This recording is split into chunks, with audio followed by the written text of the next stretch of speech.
Bonjour et bienvenue, voici notre tour d'horizon économique, géopolitique, énergétique et boursier. Nous sommes le mercredi 9 avril. Et pour comprendre comment tourne une planète finance qui devient presque indéchiffrable, c'est sur l'inforruptible et nulle part ailleurs. Et l'épisode du jour, je vais l'intituler « Un scénario d'une dinguerie sans précédent ». Je pèse mes mots.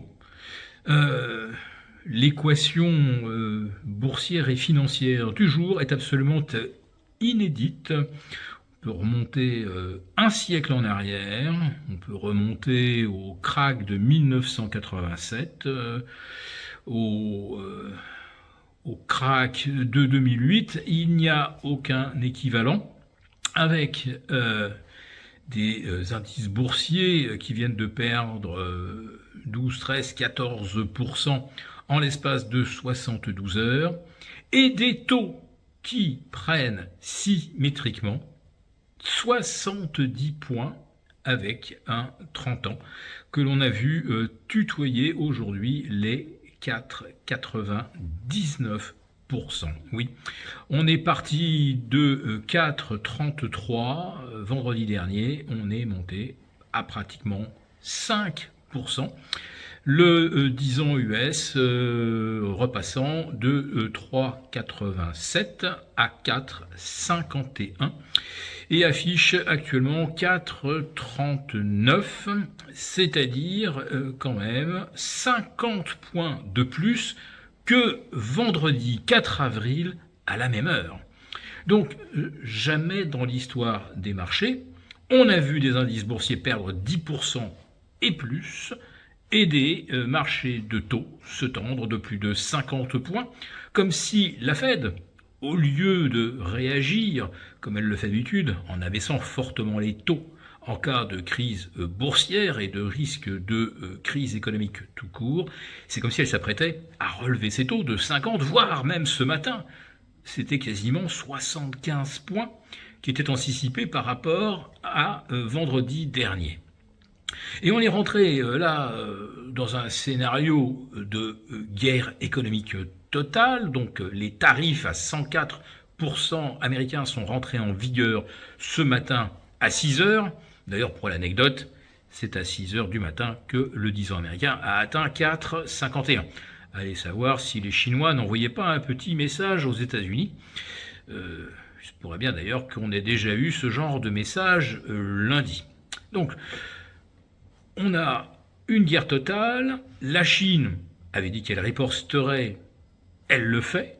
Elle monte ses tarifs douaniers à 84%. Alors peu importe que ce soit 84 ou 104 ou 154. D'ailleurs, le secrétaire d'État au Trésor, Scott Bessent, a déclaré il y a quelques minutes, les Chinois peuvent même monter leurs tarifs à 100, on s'en fiche. Ben oui, parce qu'au-delà de 40 ou 50, le commerce s'arrête, tout simplement. Ça fait doubler le prix des iPhones, plus personne n'en achètera. Temu, Shine ne vont plus rien exporter vers les États-Unis. Donc on va dire que c'est la mise à l'arrêt du commerce mondial et un scénario de récession qui devrait faire trembler tout le monde. Ça tremble effectivement du côté des spécialistes du pétrole, avec un baril de Brent sous les $59. Alors pour vous dire exactement, ça nous ramène au mois de février 2021, si ma mémoire est bonne, donc 4 ans et 2 mois en arrière. Le WTI est en dessous des $57, là encore, des niveaux qu'on n'avait pas vus depuis 4 ans, et une chute verticale de 70 vers 59, c'est du jamais vu, sauf à anticiper une récession massive, comme ce fut le cas au mois de mars 2020. Et là, cette fois-ci, il n'y a pas de Covid, il n'y a pas de mise à l'arrêt de l'économie pour des raisons sanitaires, non, c'est une mise à l'arrêt quasiment délibérée et assumée par Donald Trump. Mais quand je vous parlais, dans le titre, d'un scénario de dinguerie sans précédent, eh bien c'est les commentaires de Donald Trump qui, évidemment, soulèvent quelques questions. Certes, alors il fanfaronne, tout ce que vous voulez. Il annonce même que c'est le meilleur moment pour acheter des actions. Vous allez voir, ça va marcher. Mais il a également fait une autre déclaration qui laisse planer quelques doutes sur sa santé mentale. Il a dit que les pays actuellement en négociation avec les États-Unis lui léchaient le ce qui est complètement trivial, mais démontre que psychologiquement, là, il y a quelque chose qui évoque carrément un vrai dérapage, une perte de contact avec le réel, ou alors un sentiment de toute puissance qui est extrêmement inquiétant, parce que si les choses se passent mal, lui pourrait penser qu'au contraire, elles vont bien se passer.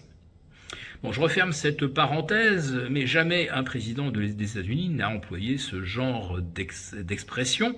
Bon, nous, avec notre président roi, nous avions eu droit à « j'ai envie d'emmerder les Français jusqu'au bout », mais ça ne concernait que les Français. Il ne disait pas que la planète entière venait lui lécher le « Voilà. Bon, alors, les indices boursiers pour l'instant ont l'air de vouloir limiter un petit peu la casse. Comment je l'interprète en ce qui concerne les indices américains?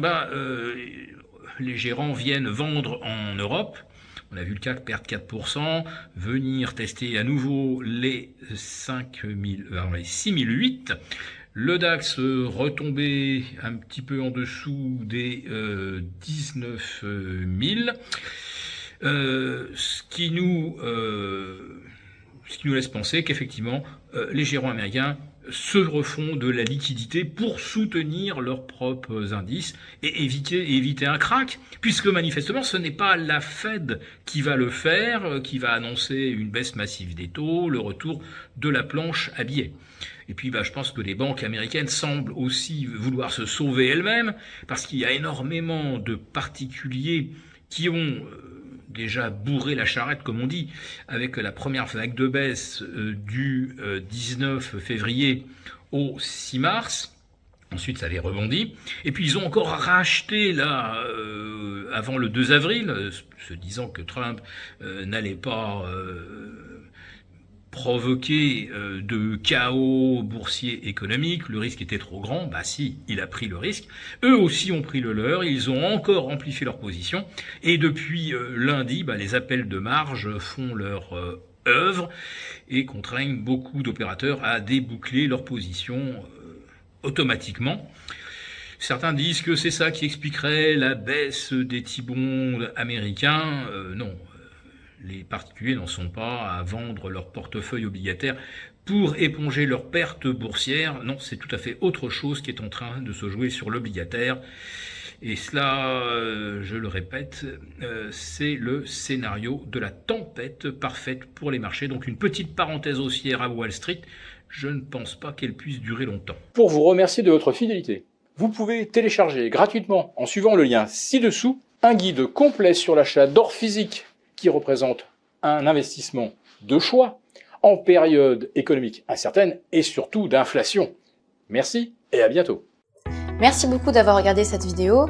N'hésitez pas à réagir dans les commentaires ou à liker et partager cette vidéo si le contenu vous a plu. Et pour ne rater aucune de nos prochaines émissions, vous pouvez vous abonner à notre chaîne et activer les notifications. Et pour plus de contenu, n'oubliez pas que le dernier rapport rédigé par nos experts est accessible en cliquant sur le lien de description. On se retrouve tout de suite dans les commentaires et je vous dis à très bientôt pour une prochaine vidéo.